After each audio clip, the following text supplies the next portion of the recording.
Bonjour à tous et salutations de Dubaï. Dans le programme d'aujourd'hui, je suis rejoint par l'excellent Dr. Gilbert Doctorow, historien et expert en affaires internationales. Les États-Unis ont préparé cette proposition pour mettre fin à la guerre en Ukraine. Mais nous voyons maintenant que Zelensky l'a rejetée assez publiquement avant même qu'elle ne puisse être présentée. Et les Européens semblent l'encourager à faire de même.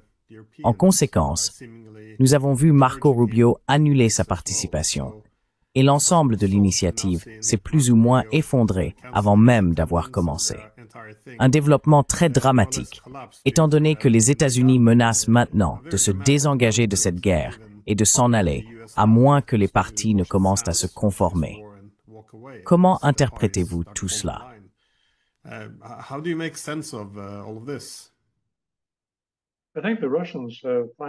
Je pense que les Russes ont finalement maîtrisé une technique qui était hors de leurs compétences pendant des décennies, les relations publiques. Ce week-end a été assez remarquable, car Vladimir Poutine a pris l'initiative et a lancé, sans aucune consultation préalable avec les Ukrainiens ou les Américains ou quiconque, sa proposition d'un cessez-le-feu de 30 heures en l'honneur de Pâques. Il a supposé que les Ukrainiens suivraient le mouvement. Le résultat immédiat de son annonce a été que Zelensky est apparu devant les caméras, échevelé, semblant confus, et faisant une déclaration plutôt spontanée et pas très aimable ou agréable, dénonçant les Russes pour ne jamais avoir accepté le cessez-le-feu inconditionnel de 30 jours qu'il avait proposé, et offrant à la place une pause de paix de 30 heures. C'était de mauvaise humeur, et cela montrait que les Russes l'avaient vraiment pris au dépourvu.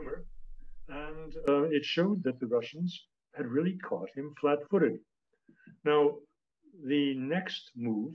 Maintenant, la prochaine étape était évidemment une fuite d'informations au Financial Times, selon laquelle Vladimir Poutine était prêt à abandonner les ambitions maximalistes de la Russie, de prendre l'ensemble des 4 oblasts qu'elle a incorporés dans la Fédération de Russie après un référendum à l'automne 2022, mais qu'elle n'a pas entièrement capturé. Nous savons que l'oblast de Donetsk est détenu à environ 65-70% par les Russes. Luhansk a toujours été très bien gardé par les Russes. Il est entre 88-89% entre les mains russes. Mais les 2 autres oblasts ne le sont pas. Ils sont peut-être 50-60% russes. Et Kherson, la capitale même de l'oblast de Kherson, est entre les mains ukrainiennes, sur la rive droite du fleuve Dnipro. Donc, le fait qu'il violerait l'exigence constitutionnelle, selon laquelle la Russie ne doit sacrifier aucun territoire considéré comme entièrement russe, est assez extraordinaire.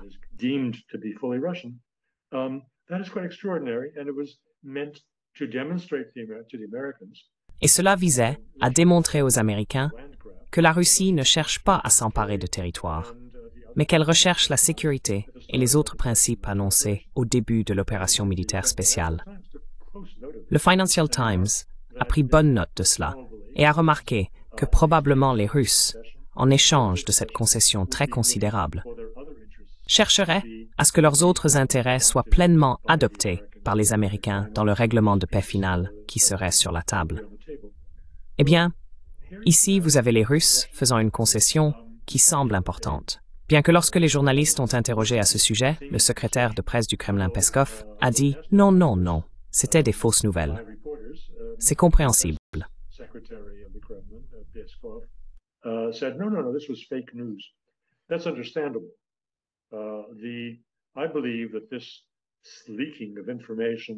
Je crois que cette fuite d'informations vers le Financial Times et les médias occidentaux a été intentionnellement orchestrée pour débusquer les Ukrainiens, afin d'éviter une discussion inutile de cette concession en Russie, où cela susciterait des interrogations et serait sévèrement critiqué par les vrais patriotes qui affirment que cela viole la Constitution. Nous ne pouvons pas sacrifier le territoire qui a été dûment incorporé à la Fédération de Russie. Eh bien, ils ont débusqué Zelensky de plus d'une manière. Il nous est venu à l'esprit, retournez cela dans votre esprit. Vous voyez que les Ukrainiens, probablement sur suggestion de ce que les Russes appellent leurs curateurs à Londres, Washington et Paris, proposaient et avançaient le cessez-le-feu inconditionnel, avec l'intention de détourner complètement l'attention de leur position rigide sur le dénouement, de leur refus d'accepter autre chose qu'une capitulation russe comme base pour un traité de paix.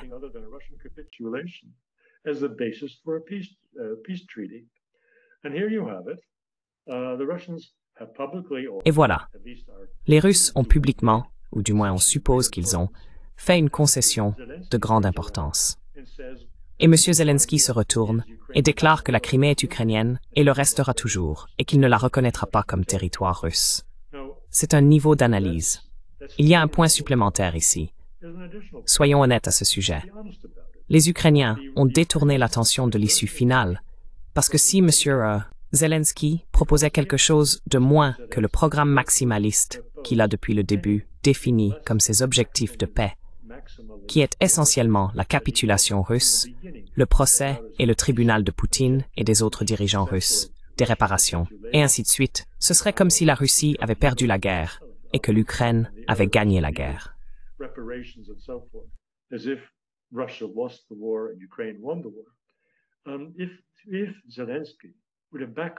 Si Zelensky devait se retirer de tout cela, il serait lynché le lendemain.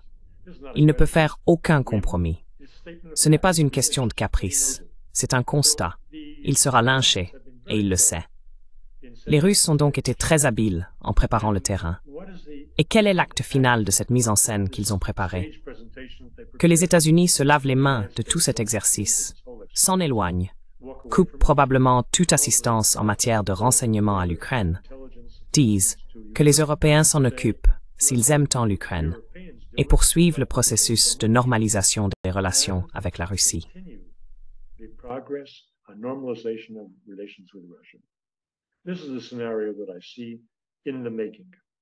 C'est le scénario que je vois se dessiner.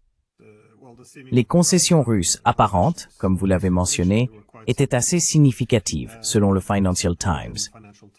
Considérez-vous les rapports crédibles selon lesquels les Russes ont effectivement proposé de geler le conflit le long des lignes existantes, étant donné que cela poserait un problème au sein de la Constitution? Ou pariait-il simplement sur le fait que Zelensky n'accepterait pas ces termes? Comment interprétez-vous cela? Parce que si c'est correct, c'était des concessions significatives de la part des Russes.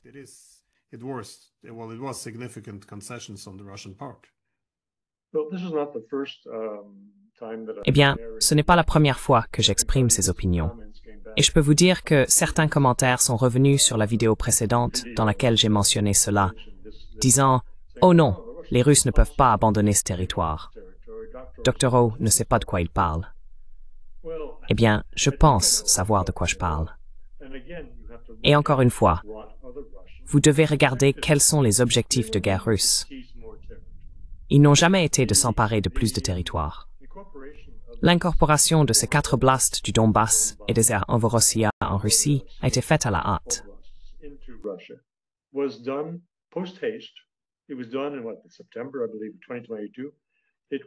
Cela a été fait en septembre, je crois, 2022. Cela a été fait quand il était clair que les soutiens occidentaux de l'Ukraine, avec les États-Unis au premier rang et les Britanniques à leur côté, étaient en ordre de bataille et n'avaient aucune intention de laisser tomber et de laisser les Ukrainiens s'arranger avec les Russes. Quand cela est devenu clair, c'est à ce moment-là que l'incorporation de ces 4 oblasts est devenue une nécessité et a été réalisée. Mais ce n'était pas le plan initial. Le plan initial était la dénazification et la démilitarisation, pas d'OTAN, et un recul de l'OTAN en général de ses positions avancées en Europe de l'Est, tant en termes d'infrastructures que de personnel. Donc, M. Poutine ne fait pas de grands sacrifices ici. Il revient simplement aux fondamentaux.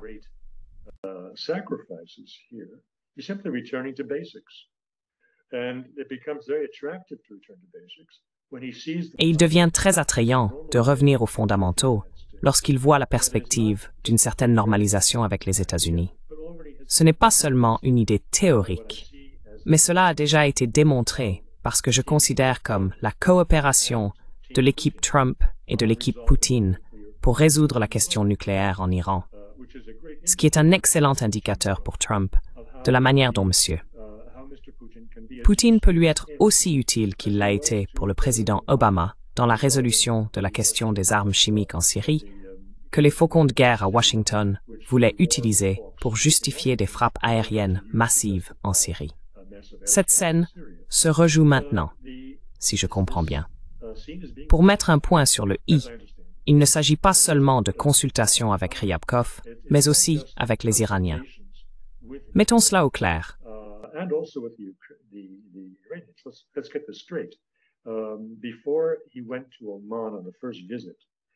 Avant de se rendre à Oman pour sa première visite, Ryabkov s'est arrêté une demi-journée à Saint-Pétersbourg, et vous pouvez être sûr qu'ils ont discuté de ce qu'il allait faire à Oman le lendemain, lors des négociations avec le ministre iranien des Affaires étrangères, par l'intermédiaire d'un intermédiaire.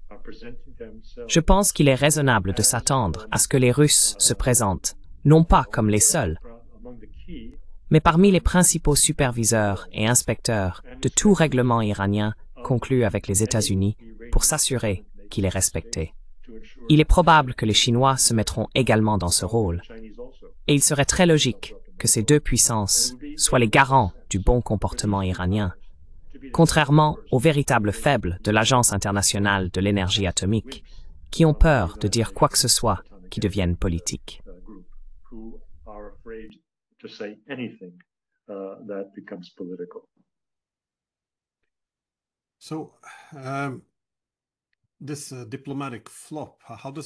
Ce flop diplomatique, comment change-t-il la nature de la guerre? Car à première vue, cela semble mettre la Russie en bonne position. Même les médias américains ont reconnu que les Russes étaient prêts à faire de grandes concessions pour parvenir à la paix.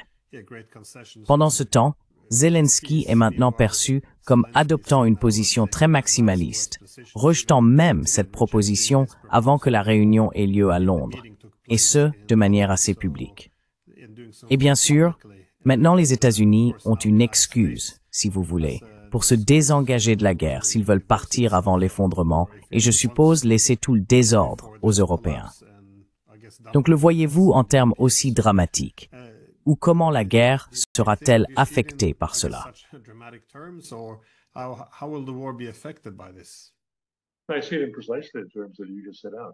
Je le vois exactement dans les termes que vous venez de décrire. Je pense que les États-Unis ont une raison justifiable de s'éloigner de cela.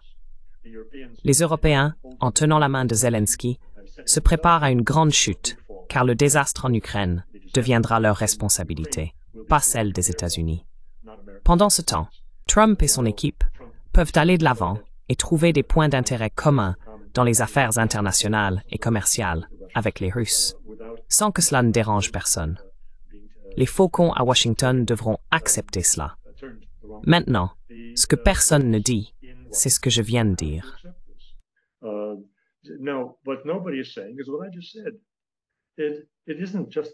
Ce n'est pas juste le caprice de M. Zelensky, ou sa mauvaise humeur, ou son mauvais tempérament, ou sa stupidité, Dieu sait quoi. Non, l'homme comprend, et il a été dit publiquement, que s'il trahit le gang néo-nazi qui contrôle le gouvernement de Kiev depuis 2014, il sera pendu à un arbre. Ce n'est pas ma spéculation, c'est dans le domaine public. Vous ne trouvez pas cela en première page du Financial Times, mais c'est évident comme le jour. Il ne peut pas faire de concessions. Ce n'est pas qu'il ne veut pas les faire. Il ne peut pas. S'il doit faire des concessions, il ferait mieux de monter dans un avion quelques minutes plus tard, car sa vie ne vaudra plus rien.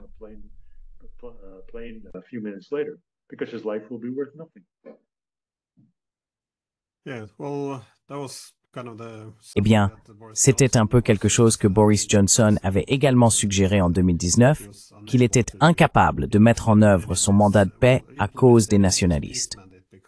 Mais il y a eu un commentaire intéressant aujourd'hui de l'ancien conseiller de Zelensky, Alexei Arestovich, qui a soutenu que l'Ukraine devrait accepter la perte de ces 4 régions parce que, selon ses mots, l'alternative serait la perte de 8 régions à la place. En d'autres termes, l'alternative n'est pas la victoire, c'est une défaite supplémentaire. Et je suppose que quiconque suit le conflit maintenant reconnaît cela, que la guerre est en train d'être perdue et plus elle est retardée, plus d'hommes et de territoires seront simplement perdus.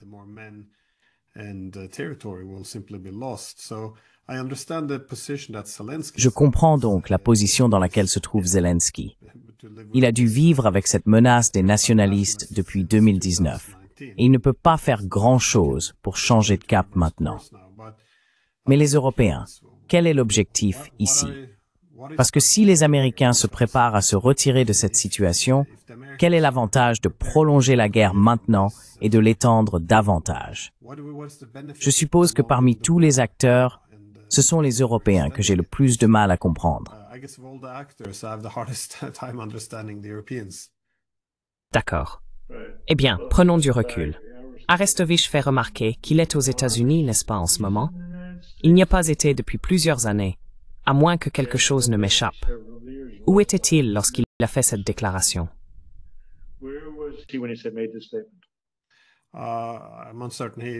Je ne suis pas sûr. Il était sur l'un de ces podcasts qu'il fréquente habituellement. Je ne suis pas certain. J'ai entendu dire qu'il était aux États-Unis, puis j'ai entendu dire qu'il était en Turquie. Je ne sais pas vraiment, pour être honnête, mais il est en Ukraine au moins, ça c'est sûr. Il n'est pas en Ukraine. Sinon, il n'oserait pas dire ce qu'il a dit. Vous pouvez être objectif et apporter des contributions précieuses lorsque votre vie n'est pas en jeu, parce que vous avez ces gars derrière vous qui sont prêts à vous lyncher. C'est la situation dans laquelle M. Zelensky s'est retrouvé pendant tout le temps où il a été au pouvoir. Mais en ce qui concerne les Européens, pourquoi sont-ils si têtus? Eh bien, vous en avez discuté avec divers analystes. Et je pense que ce que j'ai généralement entendu ou compris, c'est qu'ils se sont creusé un trou, et il est très difficile pour la plupart d'entre eux de se dégager des engagements qu'ils ont pris. Ils n'ont pas l'intention de prendre leur retraite politique de manière anticipée, alors ils continuent.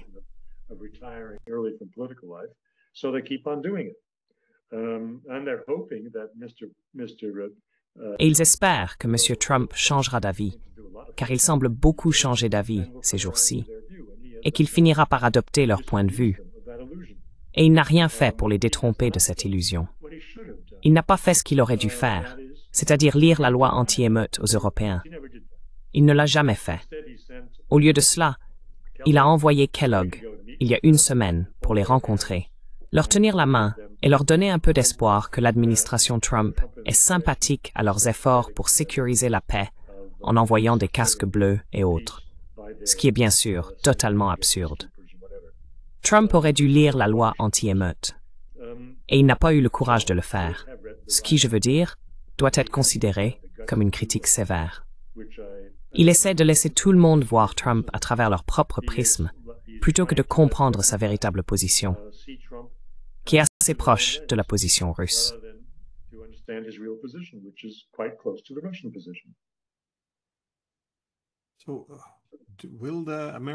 Les Américains vont-ils réellement se retirer de cette guerre maintenant? Parce que Trump continue de souligner que ce n'est pas sa guerre. C'était la guerre de Biden. Néanmoins, il continue d'envoyer des armes et de fournir des renseignements. Je sais qu'en ce moment, il y a un énorme effort pour repositionner les États-Unis d'un participant à la guerre à un médiateur.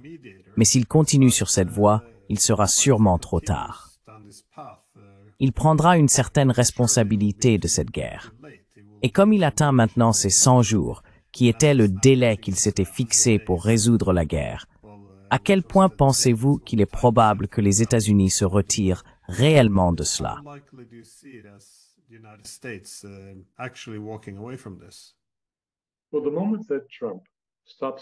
Eh bien, le moment où Trump cesse de fournir des armes et cesse de fournir des renseignements, c'est le moment où il a pris une décision claire, et ceux parmi ses opposants, au niveau national et à l'étranger, seront prêts à frapper.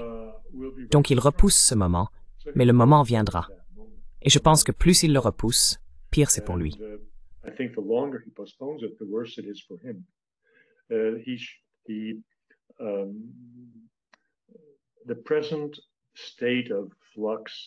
L'état actuel de flux, de fluidité et d'incertitude concernant ses intentions a atteint sa limite. Va-t-il s'en éloigner? Je crois qu'il le fera. En ce moment, il a toutes les justifications. il est très difficile pour quelqu'un d'un tant soit peu objectif de dire qu'ils devraient soutenir les Ukrainiens alors qu'ils sont totalement irréalistes, ne font pas face à la réalité sur le terrain et exigent que le vainqueur prenne tout du perdant. Donc je pense qu'il prévaudra, mais seulement s'il agit, et non pas s'il tergiverse comme il le fait actuellement.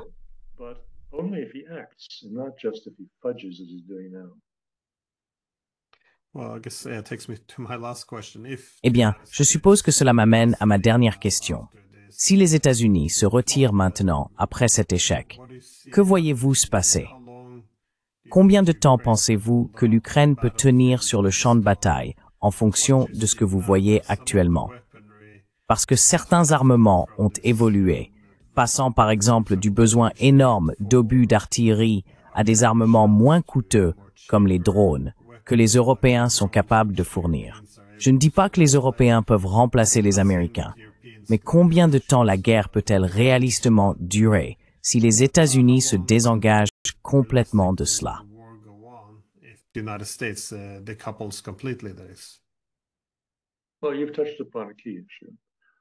Eh bien, vous avez abordé un problème clé.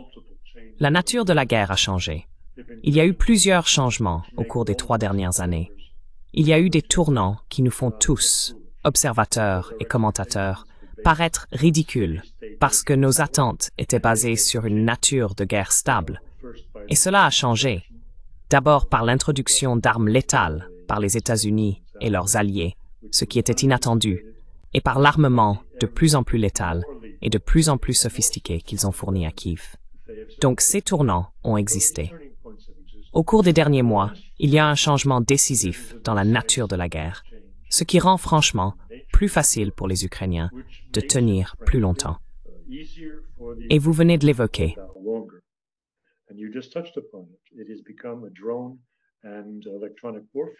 Cela est devenu une scène de champ de bataille de drones et de guerre électronique, ce qui fonctionne contre le rassemblement de troupes qui seraient décimées par des drones kamikazes. Cela permet à un nombre relativement restreint de passionnés d'informatique et de joueurs de jeux vidéo de constituer une force militaire efficace en utilisant des drones, rendant très risqué pour une force attaquante de se déployer sur le terrain et de s'exposer à ces armes qui, comme je le dis, sont contrôlées par relativement peu de personnes. Donc toute la question de la pénurie de main-d'œuvre chez les Ukrainiens, eh bien, pas vraiment, si c'est une situation de drone. Et juste pour revenir à une question très importante, la nature changée de la guerre, je crois, s'exprime dans le nombre de victimes. Quand c'était clairement, comme vous le disiez, une guerre d'artillerie, les Russes avaient, comme ils l'ont presque fait au début, un avantage de 7 contre 1 ou 10 contre 1 en obus d'artillerie disponible par rapport aux fournitures ukrainiennes.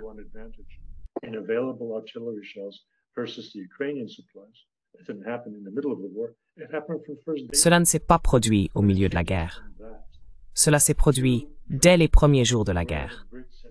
Quand cela a changé pour les drones, où les Britanniques ont envoyé des milliers de drones et où les Ukrainiens eux-mêmes les fabriquent dans des ateliers souterrains, fournissant peut-être 30% de leurs besoins localement. Lorsque ce changement a eu lieu, le nombre de morts a diminué. Il y a 3 mois, jour après jour, les nouvelles russes rapportaient 1800, 2000, 2200 pertes ukrainiennes jour après jour. Maintenant, quand j'écoute les reportages des nouvelles de la télévision d'État russe depuis le terrain, j'entends parler de « sur ce front, nous avons tué 50 Ukrainiens sur ce front ». Qu'est-ce que c'est?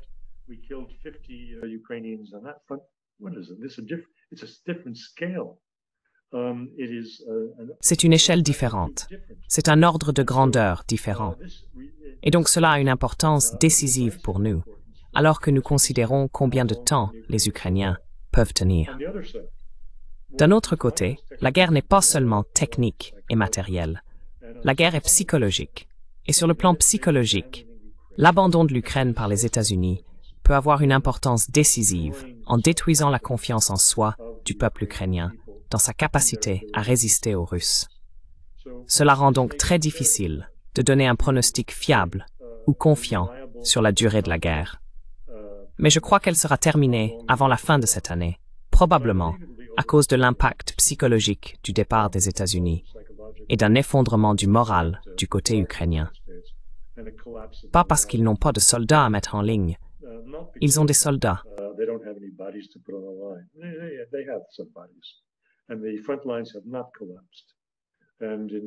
Et les lignes de front ne se sont pas effondrées. Dans le cas des petits morceaux de terre qui étaient tenus par les forces ukrainiennes dans la province de Koursk, mon Dieu, on en est à 99,5% des terres récupérées.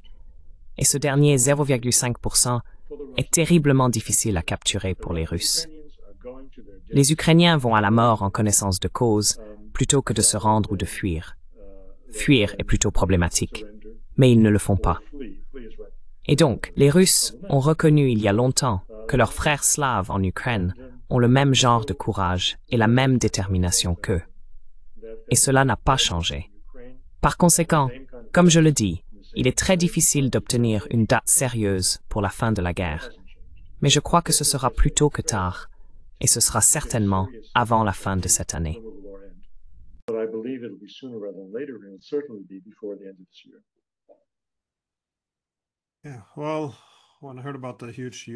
Eh bien, quand j'ai entendu parler de la forte pression des États-Unis et des grandes concessions faites par les Russes, j'ai été frappé par un moment d'optimisme que cette guerre pourrait éventuellement se terminer assez rapidement.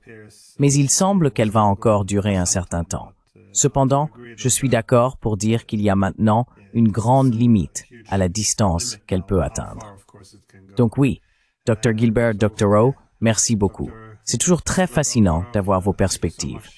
Donc, merci encore. Avec plaisir.